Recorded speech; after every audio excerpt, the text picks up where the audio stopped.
Ladies and gentlemen, I want to fly to Princeton University in New Jersey to interview Del C. Allison Jr. Professor Allison is a very deep mind, as you will see in this three-part series here we did remotely. I want to interview him in person, high definition, and make history. Go check out our Patreon, help join us to grow that, ask me questions. But if you help participate, I'll ask your questions. I just need to meet this goal because in October, I'd like to be up there and interviewing him.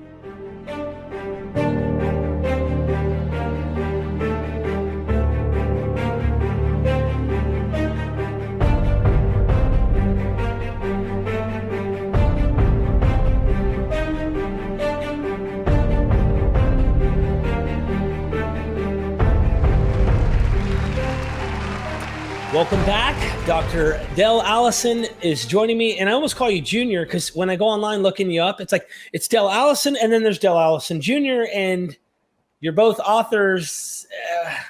What's it's going on? Dale C. Allison Jr., and that's what I always want my publishers to put on books, and they don't always do it for reasons I can't fathom. But that is my name. I think they're trying to address the 4 different points that are within you, and they're like, okay. So, Dr. Allison, one of the things I, as a Christian, believed is that a flesh and blood Jesus died and a flesh and blood Jesus rose, and he came out of the grave to show, hey, we're all one day, if you believe in me, we'll I'm kind of jumping here, but one day you as well will rise physically from the dead, flesh and blood, and have immortal bodies. And the way I understood that as a Christian many years ago was like the same exact body will somehow be immortalized, but not really picturing that's beyond our understanding, especially when you see stuff like the Transfiguration. You're kind of like, what the heck is that? Am I going to look like that? Well, that's probably something pictured for those who are going to rise from the dead, it seems. I want to get into the empty tomb and possibly get into general resurrection. What is going on? What's the teaching in the New Testament? So first thing to say, Paul mentions in passing a tomb. He's buried, is what it sounds like. Where are you buried? They didn't just, go set him on top of the ground. There were literal tombs in this time, historically, that people were buried into. The Gospels talk about Joseph of Arimathea. I don't think he's put in there for no reason. So can you tell us about what this is and how this plays into the resurrection? And last thing I'll say, and then just let you take over, is Dr. Bart D. Ehrman believes that the Gospels are kind of legends about the empty tomb. If I'm not mistaken, he's changed his position on this. Correct me if I'm wrong, but tell me where you would disagree or agree and how that plays into the whole Gospel scenario.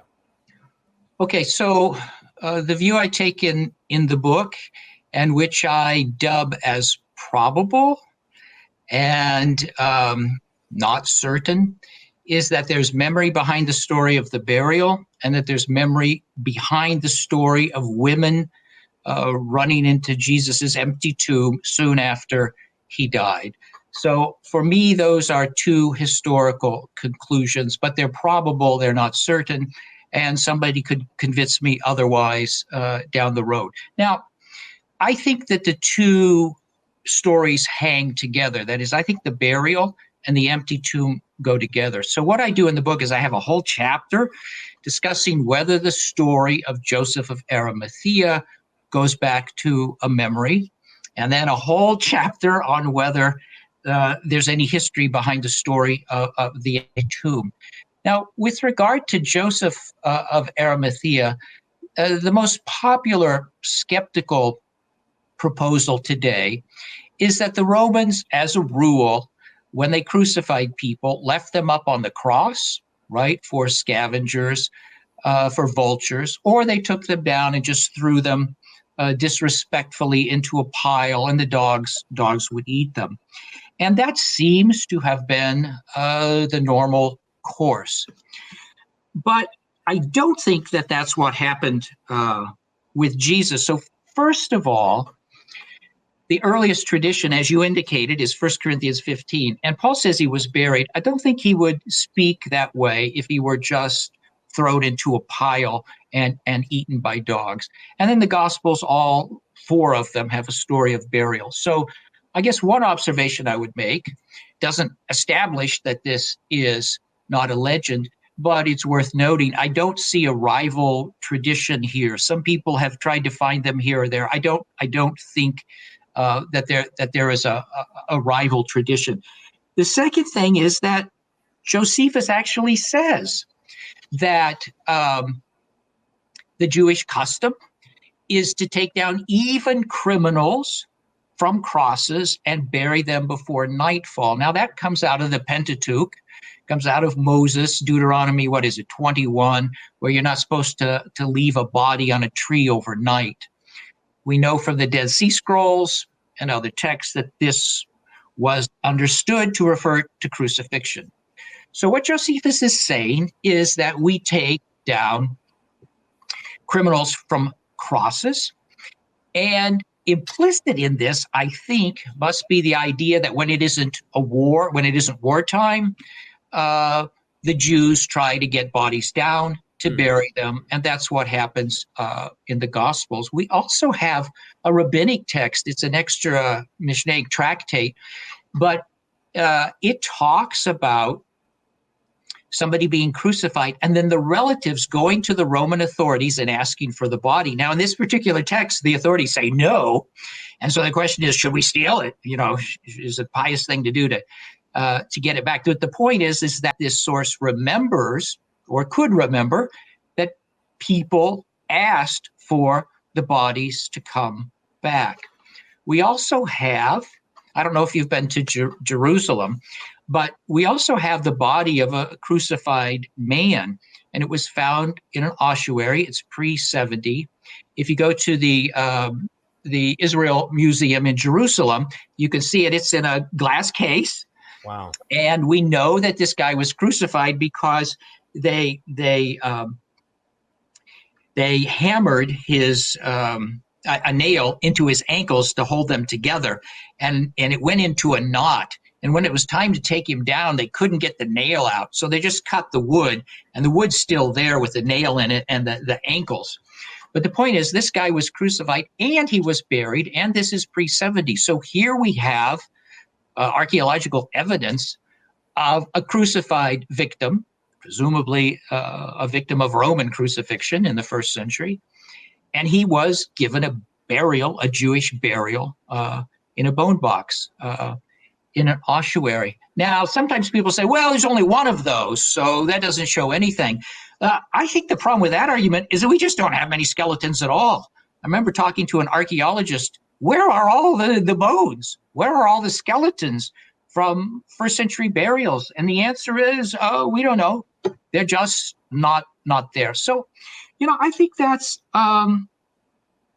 a good argument. And when you add that the Gospels themselves seem to think that this happened, or at least makes sense that a Jew would go to a Roman authority and say, could we have the body, please, for burial? That's our custom.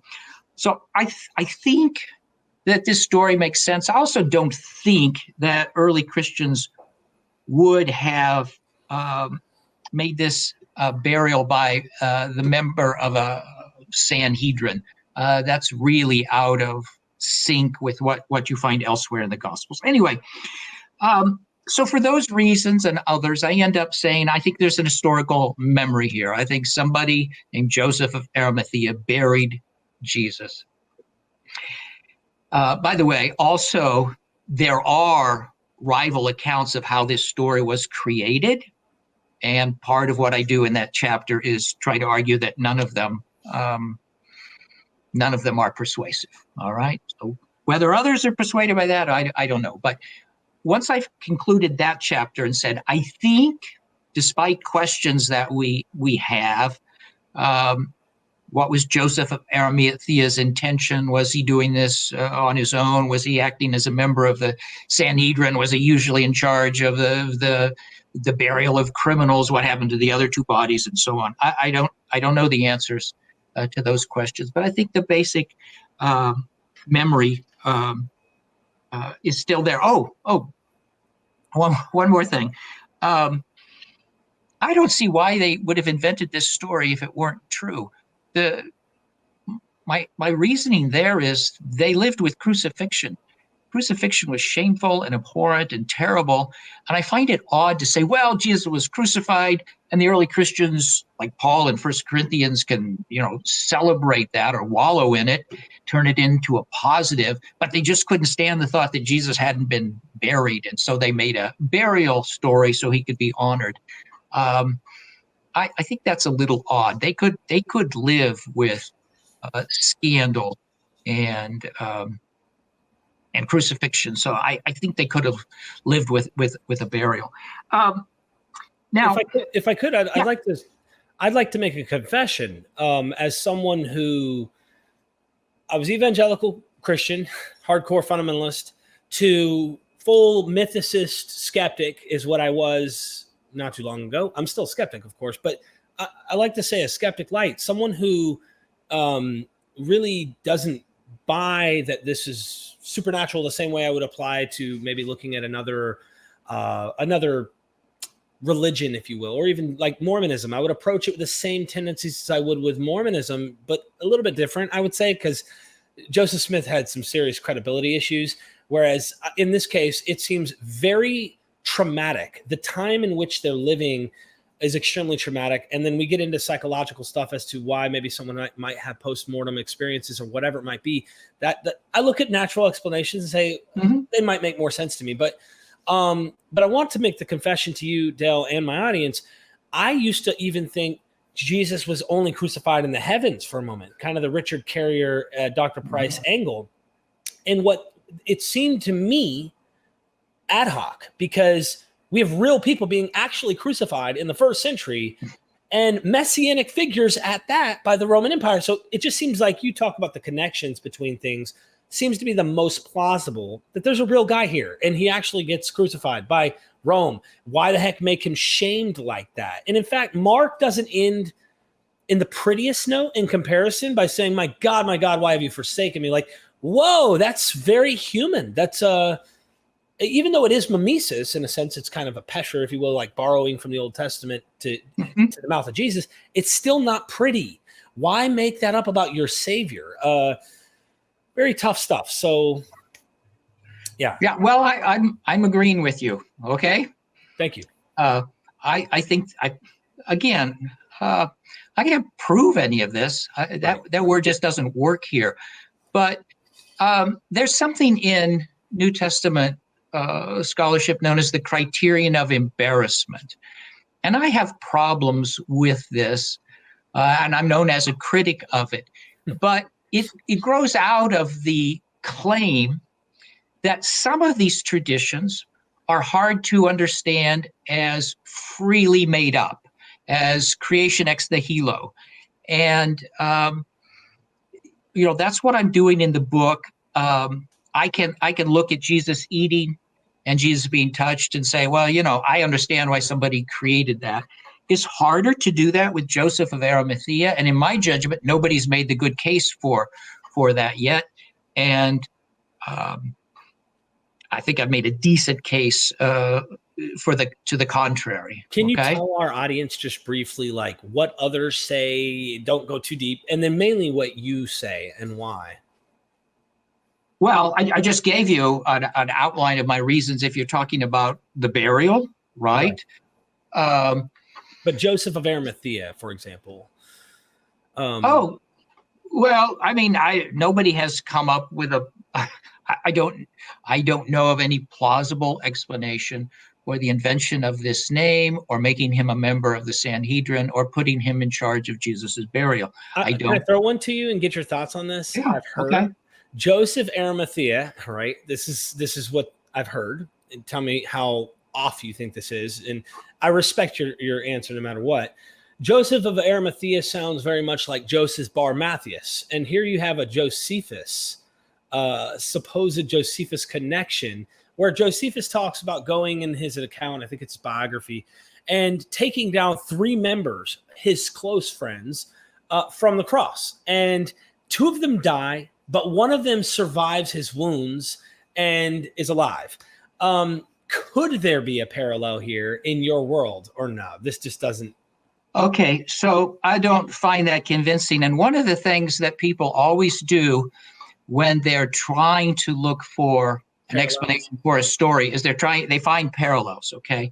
I have a couple of places in this book where I find astounding parallels and I parade them and they are completely bogus. One of them I just made up. I just said, I'm going to go looking for parallels between these two texts, right? And I found them. So what you have to keep in mind is that if you have any two texts and work hard enough, you can always find some parallels. And there are lots of stories out there. There's a story in Joshua about some people being killed and put in a tomb, and it's got a rock. And some people have worked with this and tried to do this. Or Daniel, the lion's den, you got a rock there, and so on. I thought the most creative was by a scholar named David Aus, A-U-S, who thinks that the story of Jesus' burial and empty tomb is based on Moses traditions, and he comes up with some really interesting, fascinating stuff. But again, there are two problems. One, I've spent a lot of time doing intertextuality, and I know how easy it is just to conjure parallels. In response to Aus, I said, well, let's look at the story of Joseph in the Old Testament. And he buries somebody, he buries Israel, and I drew all these parallels. I said, what about these? The point is, as frustrating as this is, we can always draw parallels between texts. And sometimes we can find astounding parallels. Mm-hmm. And I thought I gave several examples of this. So you're going to have more than a few parallels to convince me of anything. But then the second problem is this. People always write up history, they write up memories with templates, with phrases that they have to hand, with ideas that they have to hand. And so, for example, it's possible, I don't know what the truth is, it's possible that the disciples had a vision of Jesus, or maybe Peter had a vision of Jesus and saw him glowing, okay? So we've got accounts of people seeing other people glow down through history, whatever you want to make of it. And then once that was there, it then got written up. So, well, does anybody else glow? Well, it's Moses. So we're going to have Moses here, and then we're going to have a cloud, and then we're going to have a voice speaking from the cloud. It's going to be on a mountain. I don't know exactly how to sort out history and fiction here, but the point is that I think people themselves, when they're remembering, can draw upon parallels, and even highly fictionalized things can have memories. So you can read a conspiracy book on the assassination of President John F. Kennedy, and you can say, I don't think that this is a myth. But you know what? Somebody did shoot the guy, right? So you can have myths that grow up out of historical events. Right. So this then again becomes very complicated. You can't just say, look at some parallels, right? You have to say, what is the complex process that gave us this text, and is there any memory involved? So, I love this. So I don't buy your parallel, but it's because I've spent a lot of time looking at parallels. By the way, I live across the street from the Princeton Seminary Library, which is a really first-class theological library. And you can go through there. If you know what you're doing, you can look at book after book after book that draws phantom parallels between two texts. Mm-hmm. Commentaries on Luke, commentaries on Deuteronomy, commentaries on Jonah, whatever. And they've all got their parallels. And a lot of them are just bogus. They're just bogus. Well, I want to stand corrected. That's not my parallel. That's someone else's. But okay, that's fine. Yes, that's fine. No, I'm trying to be cautious not to have parallelomania take place because, and I don't mean it in a derogatory term, but I mean it like it really happens. It's a phenomenon, like you say. I would like to pitch a parallel before we get back. Just in this empty tomb, this tomb scenario, and maybe address Bart Ehrman's position if you don't mind. But Joseph, the coat of many colors story, I found this passion narrative kind of thing also with Judas, the betrayer. Judas in one, if you take the documentary hypothesis approach, Judah is the one who kind of is saying to Joseph, let's get rid of him, let's sell him. Okay. One of the brothers is saying, let's kill him. The other one's saying, let's sell him. But I think there's some source material here that's kind of conflated by the redactor. But nonetheless, if you take this approach, I see Judas, just kind of the S on the end, is one who sells his brother. And I wonder if mimesis is playing a role. This is speculation. But then Joseph gets in a dungeon. I'm skipping some stuff. Potiphar. I wonder if there's a parallel in some sense to Pontius Pilate. Don't know. But he goes into a dungeon. He's in charge of a dungeon. He hears a dream. And there's this 3 days from now theme where the wine bearer and the bread, the baker, one will resurrect to condemnation. One will resurrect, so to speak. I'm using anachronistic ideas from the New Testament. One's going to go back to status. And don't forget me, remember me. Well, Jesus says, do this in remembrance of me. And I wonder if there's a motif here deep into this tradition saying, the baker is the bread, the wine bearer is the wine, and there's somewhat of a Eucharist tradition, if you will, playing a role. Do you think I'm onto something, or is this parallelomania? I don't have any idea because that's not one I've looked at before. But I'll tell you what I do think. If I'm looking at Judas in the New Testament, I'm not back in Genesis. I'm actually in Samuel, because there is the story of David, and he has a betrayer, and his name is Ahithophel. And Ahithophel is a trusted member of the inner circle, and he betrays David. David goes out to the Mount of Olives.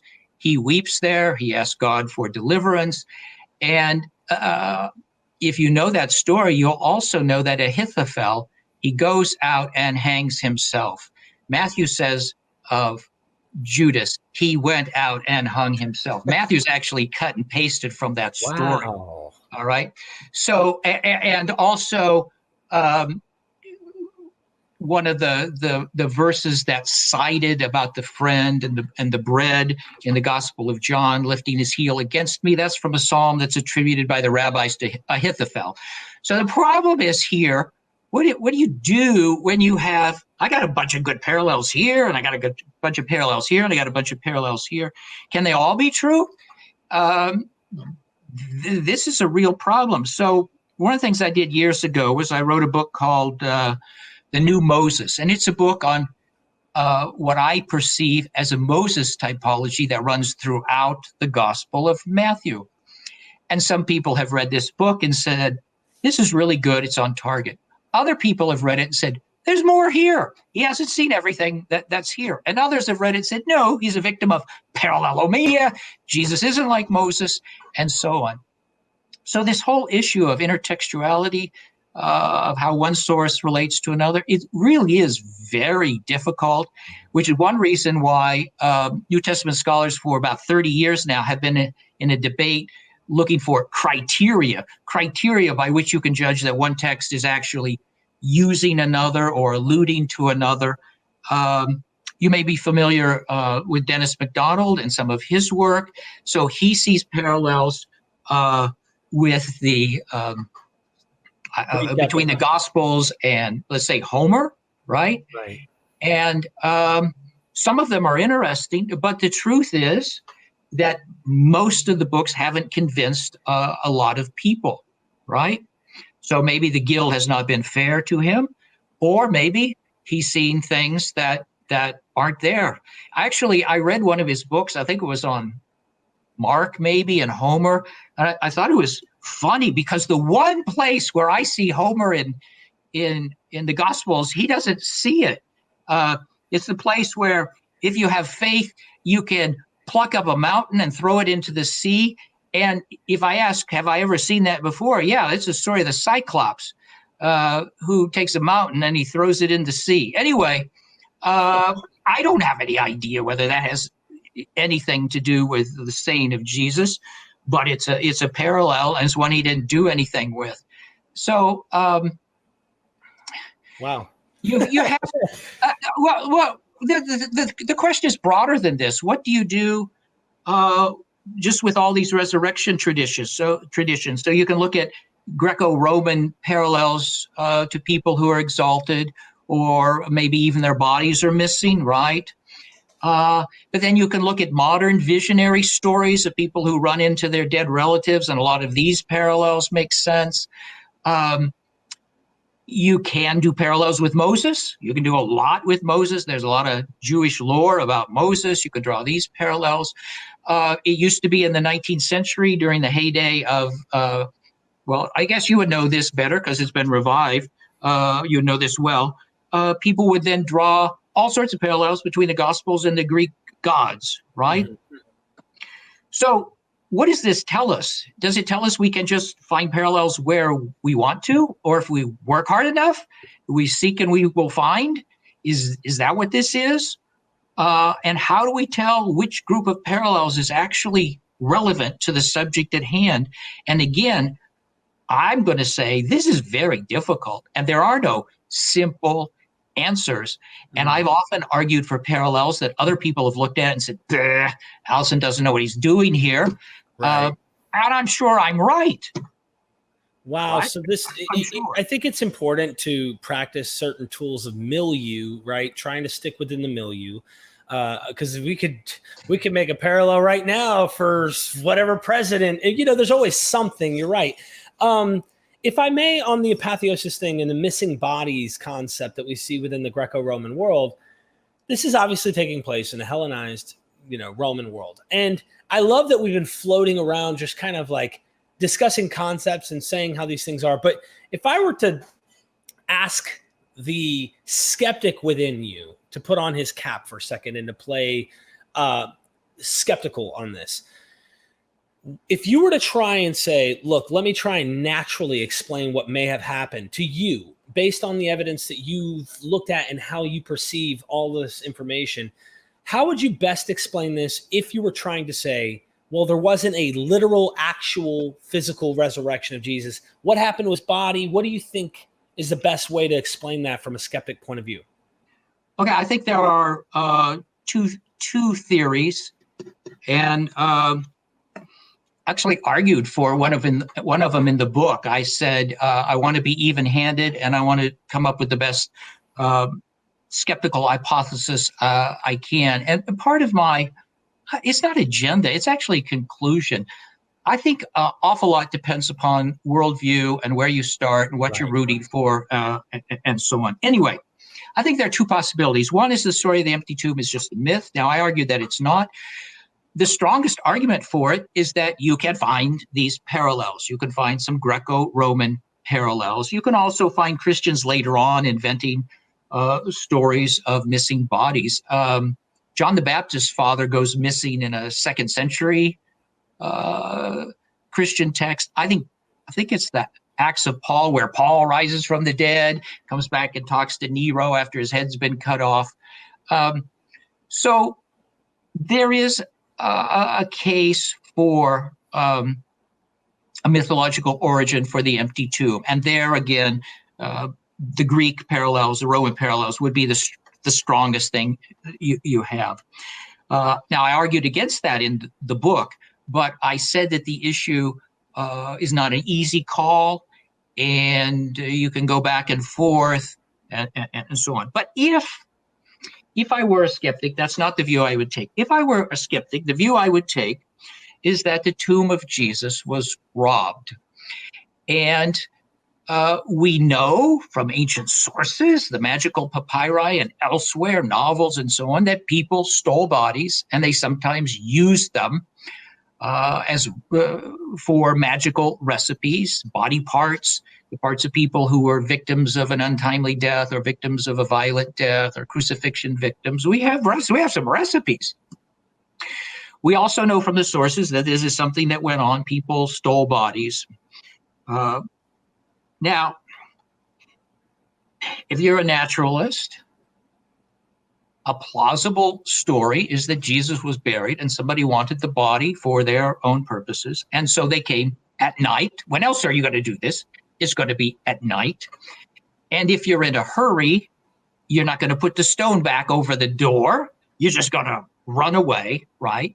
And so if the women came, then they would find an empty tomb, and they would find the stone rolled away, which is what you have in the Gospels. Would that also fit with the idea that like later legends, if you will, as we see in John, where I think it's John or Luke, where you have Roman soldiers in a seal, like they're adding this whole, they're really trying to say nobody's getting this in this tomb, if that makes sense. So I think that the guard is later apologetics, and it's in part to get rid of this possibility that somebody stole the body. I think John, although he doesn't have the guard, he does, as you may remember, have the wrappings. And robbers aren't going to unwrap a body before they steal it. I think he's saying that this is evidence there was no robber. It's neatly rolled up. No, come on. They're just going to heft it and walk away, right? So there are signs, I think, that early Christians wondered about this or worried about this. And this scenario would explain an empty tomb with a stone rolled away. Right. Wow. So I think that's the simplest and best explanation for that. Now, I want to be fair. I'm not your typical skeptic.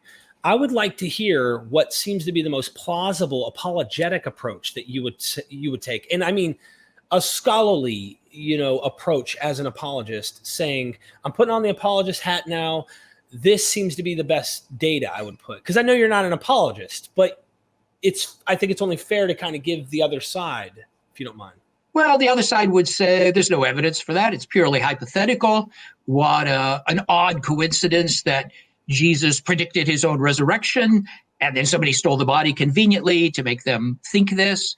It would be an odd series of coincidences for which there is no concrete evidence. It's very speculative, they would say. Now, I don't think that should trouble the skeptic. The skeptic, I think, could just say, well, coincidences aren't that uncommon, and it's less unlikely than a guy rising from the dead. What are the odds of that, compared to the other thing? But then I think the apologist would say you can't think about the empty tomb in isolation. Then you also have to think about the appearances. And then, of course, their go-to thing is collective appearances. One person can hallucinate. If you've got several there, then what are you going to do? That's a very interesting argument because, if you got firsthand witnesses and you independently quizzed them and they all came up with the same sort of report and they haven't had time to, talk to each other about it, so on, that would be really evidential, right? The problem is that's not what we have. We've got these later sources, and the sources actually say some people who doubted who were there. So I think that the apologist case can't be argued to its end. I don't think. Now, I should add autobiographically that I was really hoping for more when I started out. That is, when I started out as a historian of early Christianity, I was hoping to be able to do more things than I've been able to do. So I've been frustrated, and I'll just say that I've been frustrated. There are fewer things that I can establish than I had hoped I could establish. Right? Wow. So I guess one last thing on that topic is predictive things. You are big on apocalyptic, or at least the eschatological stuff in the New Testament, which I so cannot wait to come and visit you. There's so much. I would love to do videos just on Matthew and talk about the new Moses, and there's so many things I'd love to talk to you about, and I could tease the audience with about like what's going on with Matthew 10 and 15. I came only for the lost sheep, or only go to the lost sheep. Who are the lost sheep? What is this? Is this Jews only, or what is going on? There's people who believe the scattered lost tribes of Israel play a role somewhere. There's so many things I want to do, and I want maybe people who are watching this to see. We need to have a recordings just to probe and ask. So final thing. Predictive stuff. Jesus predicts the fall of the temple. Is this anachronistic? And it's saying, oh, it's not unlikely that a guy thought the temple's going down, especially when, if I can use the Qumran sect, the Essenes are already saying, hey, this temple's no good anyway. Look, it's the Herodian temple. The leadership in it's no good. But I want to focus on Jesus predicting his own death and going to Paul. Does Paul say Jesus predicted his own death? Or is this legendary kind of things in the Gospels?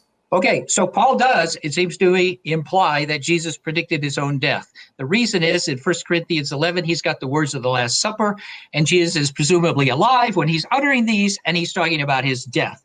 Right. So Paul is assuming that Jesus foresaw his own death. And by the way, he assumes this elsewhere. He assumes this, it seems to me, in Philippians 2, for example. Behind this is the notion that Jesus didn't run away from death, or that Jesus wasn't arrested and forced, that Jesus somehow didn't resist when the time came. He gave himself. So that's a notion in Paul. Now, the problem of whether Jesus predicted his own death and resurrection is very complex, and nobody likes the position I hold, which is the only reasonable one, and which I share with Albert Schweitzer. So Jesus believed in a near end. And if you look at Jewish literature from antiquity, the end doesn't just come. It's a series of things, and they're all terrible. It's always darkest before the dawn. It's what you find today in Christian dispensational circles. That is, there's a great tribulation, and then the end comes. Well, the idea that there's a horrible tribulation and that the saints die and are persecuted and everything goes bad, it's in Daniel. It's in the Gospels. It's all over the place. It's in Jewish literature. It's a major theme. We actually had a book several years ago written on the Great Tribulation. It's all over the place. So if Jesus thinks the end is near, what does he think is near? Well, among the things that are near are tribulation for the saints, right? Because that's everywhere. And beyond that, reward and bliss and resurrection. So my take is that Jesus, because he thought the end was proximate, thought that he and his followers would suffer persecution, that some of them would die, but of course God would vindicate them afterwards. So I think the Passion predictions go back to prophecies of eschatological affliction and reward. They've been narrowed because that's what you do after the facts. You rewrite things, you narrow them down.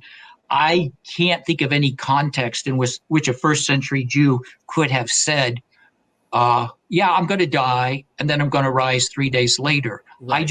I don't know the context for such a thing.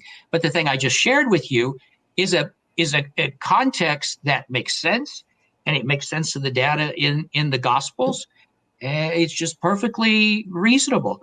Actually, if you were interviewing Jesus and he said, I think the end is near, and you said, well, what does that involve? He would have said 3 or 4 things, and one of them would have been resurrection, and one of them would have been, yeah, it's going to be tough because the end is near. The saints of the Most High are going to be persecuted. Haven't you read the book of Daniel? What's wrong with you? It's everywhere. So it's in the Gospels. There's going to be such tribulation as never was, before the end. So what I think happened is that Jesus and his disciples are living in an eschatological scenario, and that scenario can be reinterpreted so that the expectation is fulfilled in Jesus, or at least initially fulfilled in Jesus, or proleptically fulfilled in Jesus, or however you want to think about that. That's why, in my judgment, the Passion narratives are themselves sort of little apocalypses. If you look at Mark 13, talk about parallels, lots of parallels between Mark 13, 14, 15, and 16. The sun's going to go dark. People are going to run away, and so on. So I think that this is the early Christians struggling with, we have an eschatological scenario. Some of us were going to die, then we're going to be raised. But what's happened is Jesus died, and he's so far the only one to be raised until you get to Matthew 27. So that's how I think about prophecy of, again, could be wrong about this, but I think it's the only reasonable explanation of all the data. It's the best thing we have. When I went to Carolina Bible College, they changed the name to Carolina College of Biblical Studies, I think to sound more sophisticated. But trust me, it wasn't the depth I wish a college I would have been able to go to. The last thing that I said I was going to study was eschatology, because it's a study of last things. And so with that being said, let's go to part 3. It won't be too long, but ladies and gentlemen, check out part 3 here. We're ending part 2, and I really appreciate it. Del, let's do that. Is that okay? Okay, thank you. All right.